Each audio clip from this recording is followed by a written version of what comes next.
Hola familia, it's Alex. Thank you guys so much for tuning in today. As you guys can see from the title, today we are talking about eyeshadow palettes that I regret not purchasing this year. Crossing my fingers, hopefully they will be coming for Christmas. I did put some of these on my wish list, on my Christmas wish list for my family and friends. So I'm hoping at least some of these will come into my life. But if not, I am planning on saving up for them for 2021 because I still want them. Some of them have been out since January of 2020 and some mid-year. So I've been wanting these for quite a few months. It hasn't been anything that's a recent release. It's been ones that have been really grabbing me, and every time I think about them, I'm like, oh, I really want them, and for whatever reason, I'm not pulling the trigger. So we're gonna talk about these palettes. I have 8 of them today for you guys, but first, if you're new to my channel, welcome to the familia. My name is Alejandra. I'm an eyeshadow enthusiast with a dash project hand. If that is something that interests you, subscribe, join us, and now without further ado, let's get on with this video. Alright, as always, whenever I do these type of videos, I will be putting pictures off of all the palettes that I will be talking to you about because obviously I do not own them or have them in my possession. So the first and second one I want to talk to you guys about is from the same brand, same series, just 2 different ones. Anastasia came out with 4 different volume palettes, and only volume 3 and volume 4 are the ones that have interested me, and I'm still interested in them. I believe twice throughout the summer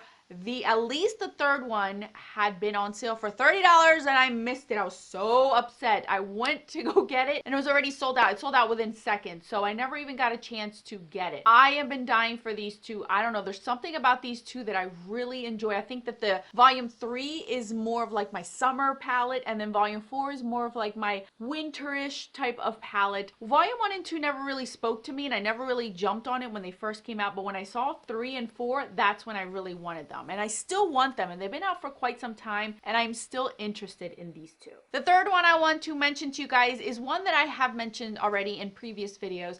That is the Sydney Grace Enduring Love palette. I can't decide between the deep or the light version of them. I love both of them. I think I could rock both of them.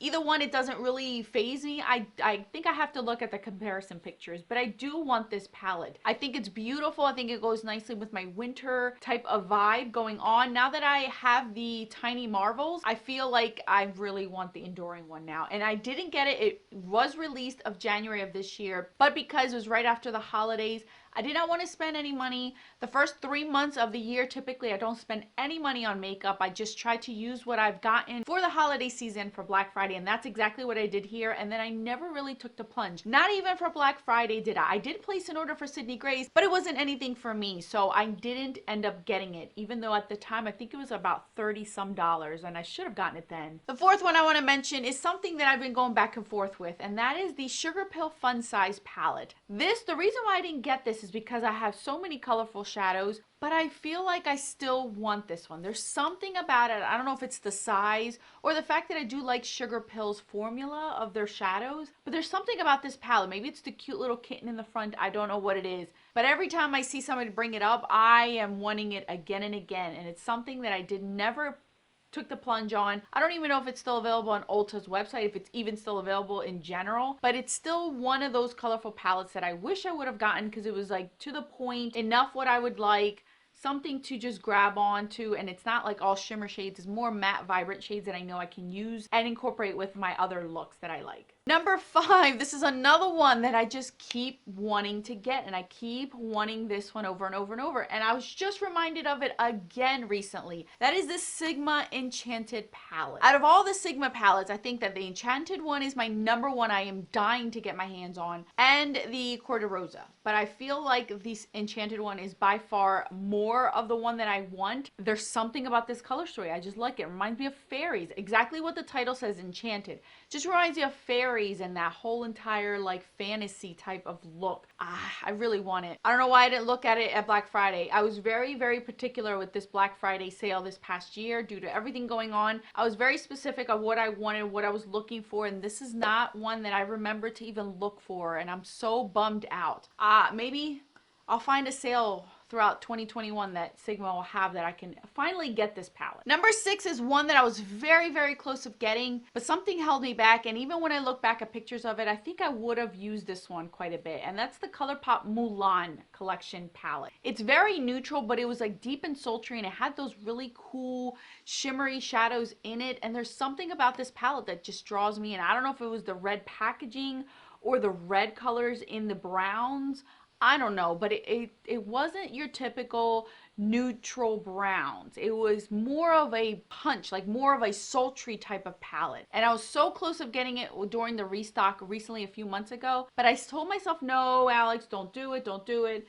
And now looking back at pictures doing this video, I kind of wish I would have. I don't even know if it's still available. I'm so over ColourPop not restocking stuff, you guys. I just don't even care to look at their website anymore. If I don't get it during the release, I'm just not going to bother with it because it's so frustrating that they don't restock the things that we want them to restock, and they just keep releasing things over and over and over, literally like every 2 days. And number 7 and 8 are both from the same brand as well. These are 2 palettes. One is a more recent one, and one is one that I've been wanting, that I saw a friend of mine use, and I still want it till this day. That is the Sakura Blossom palette, and the new one that they just recently came out with, it's called the See You Later Eyeshadow Palette. The See You Later Eyeshadow Palette is the second version of the Flamingo palette that they came out with that I really, really do love. So I wanted to have the second one just to see if the color story was something that I was going to enjoy, and the formula was still the same. It looks beautiful. Like the whole entire palette looks beautiful. And the Sakura Blossom is just, I don't know, like those colors just draw me in. It does remind me of springtime, a vamped up springtime. Never purchased either one of these two, and I'm still interested in them. I know that the coral one was another one that I really wanted to get from Violet Voss. Another one that I wish I would have gotten and I did not. I recently just checked Sephora's website, and all 3 of these are still on there. I thought they weren't, but they are still on there, and they're not that expensive. So I don't know why I'm just not plunging into it. I think over time I've just been very, very particular and specific on the eyeshadow palettes I'm bringing into my collection, and I'm thinking about things long and harder than normal, and that's probably why some of these have not just come in, because years ago, Alex would have bought these on impulse buy real quick, not even hesitating. All right, you guys, those are 8 palettes that I wish that I would have bought in the year. Bought in, does that even make sense? Bought in the year 2020 that I did not purchase. Maybe you might see these in next year's videos. I don't know. Some of these I really am thinking I'm gonna get them, and some of them I don't know. Maybe I'll wait for a sale that they have, and that way I'll get them there instead of paying full price. Maybe it is the price that's holding me back.